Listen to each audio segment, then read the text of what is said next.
So I think that a common theme in a lot of the questions was about how, in the current situation, young designers can sort of stand out in a pool of applicants, which is always important, but especially now because not a lot of places are hiring and there are a lot of graduates and people looking for jobs. So your thoughts on how young designers can stand out in their application? I can start out with that answer. I would say first and foremost to really make sure your portfolio showcases a broad array of skill sets, presentation renderings, conceptual sketching, any kind of technical detailing. Portfolio should be graphically clean, laid out in a cohesive manner. If you have any prior internship or post-grad project experience, for example, maybe you worked on a lot of construction documents, it's okay to bring the set in for the interview and maybe tab the pages with specific project areas that you worked on, so it really showcases, again, like everything, a lot of your experience and the breadth of what you could do relative to a project team. And beyond that, I would also say network and volunteer as much as possible. So all of you are already doing that just by participating in these leadership lunches. So that's a great start. I found personally getting involved in the BSA because I graduated back during the previous recession. So doing this was absolutely invaluable to me.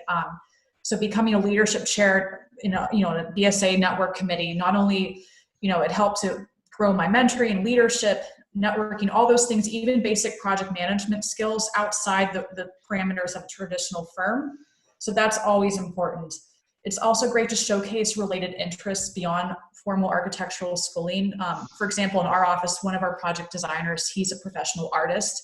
He has the most incredible abstract paintings and he's always showcasing them and selling them. He's very talented and an avid sailor too in his spare time. So there's so many things even beyond just formal school that help shape what you can bring as an individual looking for a job. And I would say as a new hire too, once you're on a project team, it's always good to be exposed to as many aspects of the project as possible, not just because of AXB requirements, but just for your own development and increasing what you can do, on the project team. Like never be afraid to speak up if you feel like you're being pigeonholed, or be vocal about what it is that you're interested in learning about. For example, Perkins, as well as you see, we have many different market sectors. So some of the staff, they stay in one sector, maybe they want to grow in healthcare or just in schools, but many people move around too so they can gain experience on many different project types. And I would say that's something that differentiates us in trying to sell ourselves to new hires, that we don't just do schools, or we do so many things, and that really helps people learn a lot in just within one office instead of having to look for another job for a different project type. So I don't know, Rupinder, you have anything to add on that as well from your perspective too? Yeah, I'll have the experience of the last 2 days. So I have a colleague of mine who's probably about the same age I am, and he got laid off. And so just the other day, a friend of a friend has a firm who was hiring. So what did I do? I called up my old friend and I said, John, you interested? Here's a job. This is a job that's not been advertised, right? And the only reason I knew about it is because somebody else just left that job, and the person who owns his firm has obviously got a bunch of projects, so he's really looking for people at a junior level, mid-level, and senior level. So it's like Gwen said, you've got to maintain those contacts. The last 2 or 3 times I've gotten a job is not because I looked on an ad, I didn't look online, it wasn't LinkedIn, it wasn't any of that stuff, it was word of mouth. So as you get older in a profession, and you've been in the profession, you've been in the same physical city or geography, it's a lot of it's word of mouth. The other thing was, just this morning, we have a mentorship program, and I was looking over this young woman's portfolio and her resume, and she was, she's just getting out of school. So she was like, well, what should I put in the resume? What should I put in the portfolio? And I've got a really simple rule. Keep it simple. Your resume should be 1 page. Mine still is.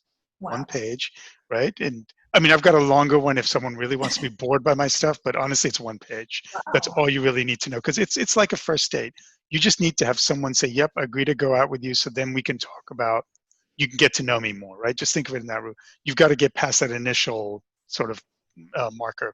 And then the other thing is, for your resume, I wouldn't put more than, I think I told this young student, I wouldn't put anywhere more than 8 projects.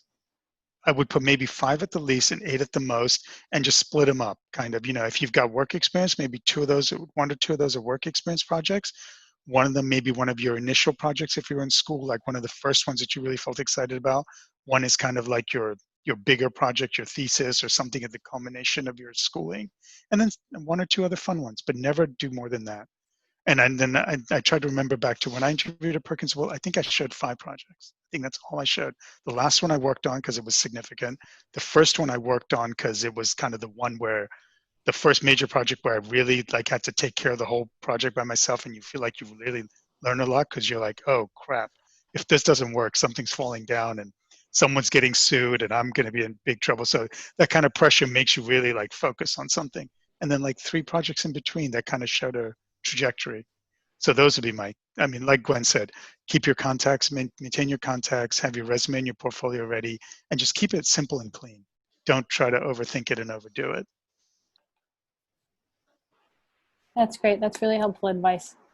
I also got all the jobs I've ever had through contacts, like from professors and classmates. So on a smaller scale than something like the BSA or a professional network, but still really helpful. Obviously, there are a lot of questions about COVID and sort of Perkins and Will's response to the situation. And then you talked a little bit about that at the beginning, but then also how the firm culture has translated into this sort of remote world and the ways you've adapted to maintain all the initiatives that you're so involved in. I can start with that answer. So within our firm, our advantage was twofold. We have such an advanced technology platform coupled with, as we mentioned, the pre-COVID acceptance of staff working remotely for all kinds of reasons. So when this happened 4 months back, it really helped make this transition to 100% remote pretty successful. Very minimal to no impact with how project tasks were continued to be carried out for many of our clients. You know, we're doing a lot more meetings on Microsoft Teams, which is our firm's primary platform right now. So a lot of team meetings. The project I'm on, Maine Medical, we have OAC meetings entirely remote as well. And we're coordinating with our engineers remotely too, because so our office is in the process of developing a multi-phased return to the office, situation. So it's still very early and premature. So nobody's really in the office except for, various ad hoc reasons like the model shop or maybe you just need to get away from people for a couple of days or something along those. Some people do that, but so I lost my train of thought for a second, but I think, it's been pretty successful, but we won't even be able to have outside guests enter into the space for a while too. So hence the whole, continuing to operate remotely as a firm, not just, various teams and stuff. So that's still ongoing. It's still kind of trial and error. Within the Boston area hospitals and other healthcare facilities, I also wanted to touch base on that. Our healthcare principal and practice leader, Ron Gorham, he's one of the chair people for the HAIO Hospital Surge Solutions Task Force in response to COVID-19. So together with various client contacts, such as partners from Spalding in the regional healthcare industry and leaders of other architectural healthcare practices, this group they've already devised a comprehensive strategy with how to deal with emergency preparedness within Greater Boston and New England. It hasn't been published yet, but it's basically a how-to guide of converting defunct hospitals and all kinds of medical spaces, maybe not even intended for COVID patients, hotel rooms, dorms, even the Boston Convention and Exhibition Center. That's probably the most notable example. There's a whole plan for that for assembly and disassembly of overflow bed capacity in approximately 1 week's time. So I believe I did see somebody ask about lessons learned or not making a mistake on that in the future. So these kind of efforts going on in the background of our existing projects are happening. And I think Perkins and Will is doing a great job of being at the forefront of this situation and beyond. So I think there's some positive with that. And then I would say within commercial spaces, as I saw a question earlier about that as well, that's a little bit premature because there's so many companies throughout Greater Boston are continuing to be remote. But since I mentioned it, some people do occasionally come into the office for various reasons. Our building management has taken some initial precautions. I understand that there are plastic shields in the security desk when you check in, so you can no longer you have a barrier now between yourself and the security guards. I'm not sure how successful this will be, but limitations on how many people can ride the elevators, more hand sanitizer, and we have a pass-through entrance in 225 Franklin, but now it's designated as only enter on one side and exit on the other side, kind of like the grocery store. So yeah, we'll see how successful these changes will be, but we hope that that answers some of the questions regarding the current medical situation.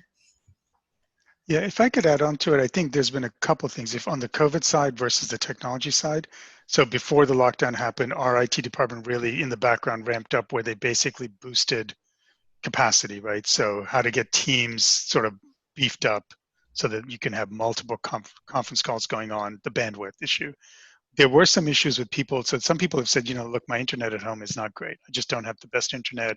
I don't have I don't have an extra monitor. I live with 3 other roommates. We've got, we're all kind of clustered together in one space. Some of those people have started coming into the office on an ad hoc basis because they're just like, I just want to use 2 big monitors and have some room, right? We did it a little informally where people would come in as needed. So as Gwen said, people who were working in the model shop, office managers, and some of our accountants have to come in because they have to collect, actual physical mail and sort it out, and people who are not paying electronically, so they have to do that. I've had to go into the office a few times because we've had to meet for meetings to look at material samples, and we've got, hundreds of pounds worth of glass and metal and tiles. So we've had to do that and do it just at a limited capacity. Our office has set up new guidelines to where if anyone has to go into the office, they have to send the operations manager an email and say, I'm going in at this time, and here's the reason I'm going in, and I'm going to be there for that long, just so they can track how many people are in the office. And now they've set up new rules where everyone has to wear a mask the entire time they're in the office, except for if you're eating. Even if no one else is in the office and you're the only person, you have to wear a mask. You can glove or not glove as needed. There's hand sanitizer everywhere. And it was even before COVID started, we had gone to this thing of all hoteling, which means no assigned seating. So when they'd set that up, everyone had to wipe down their workstation at the end of each day. Not everyone did it. Some people tended to clutter and leave their stuff. Some people tended not to. But the idea was that if you were in a 6-foot sort of wide desk, you were supposed to wipe it down when you left and when you got in the morning. So that kind of hopefully will just keep going that way. I know the other thing is that we had a lot of coordination with IT where people said, I'm missing a cable, my laptop stopped working, my mouse stopped working, my headset isn't working. So that's always been, people have been going into the office to get that kind of technology, or you work it out with the office manager and say, look, I don't want to go into the office, I'll just buy another headset and I'll bill it to the office or whatever they figure out. On the other side, as Gwen said, working remotely has not been as big of an issue. And I'll contrast this to my wife's office where, the stereotype fell true. Like anyone who was over 50 was like, how does this thing plug into this thing? And how do I use Teams and Zoom? And am I muted? Am I not muted? And, so all those sort of things that were funny and not funny at the same time, we've had a lot less of that because I think in general, most people, even the older people, have been more tech savvy because they've had to be. So, I remember when I started the firm, I think Gwen, for you too, we had no phones, no physical phones in the office at all. Everything was on Skype at that point. So you had to put on your headset and dial in through your computer. And why did the office do that? Because they didn't want to pay for thousands and thousands of dollars of paying for professional phones. So since you have the bandwidth, you might as well just use your laptop to communicate. So that's kind of just been pushing the envelope more and more. So I think that part actually, I would say technology-wise, we've been pretty good. Most people have pretty quickly caught on to how to like get online and stay online. And I think the biggest issue has really been internet speed. Like everyone in my house is on a meeting, and therefore, I'm having productivity issues, and I have that too all the time. So I would say the other thing is that I think, Gwen, to your experience too, but mine's been more so is like every project I've worked on in the last 10 years, they've been huge projects, which means we've always had like either the client is somewhere else or we've got multiple team members that are physically in other places. So right now I'm working on a project in San Francisco. So we've been remote for the last year and a half anyway. It's kind of, it's more of the same. Yeah, that's really great.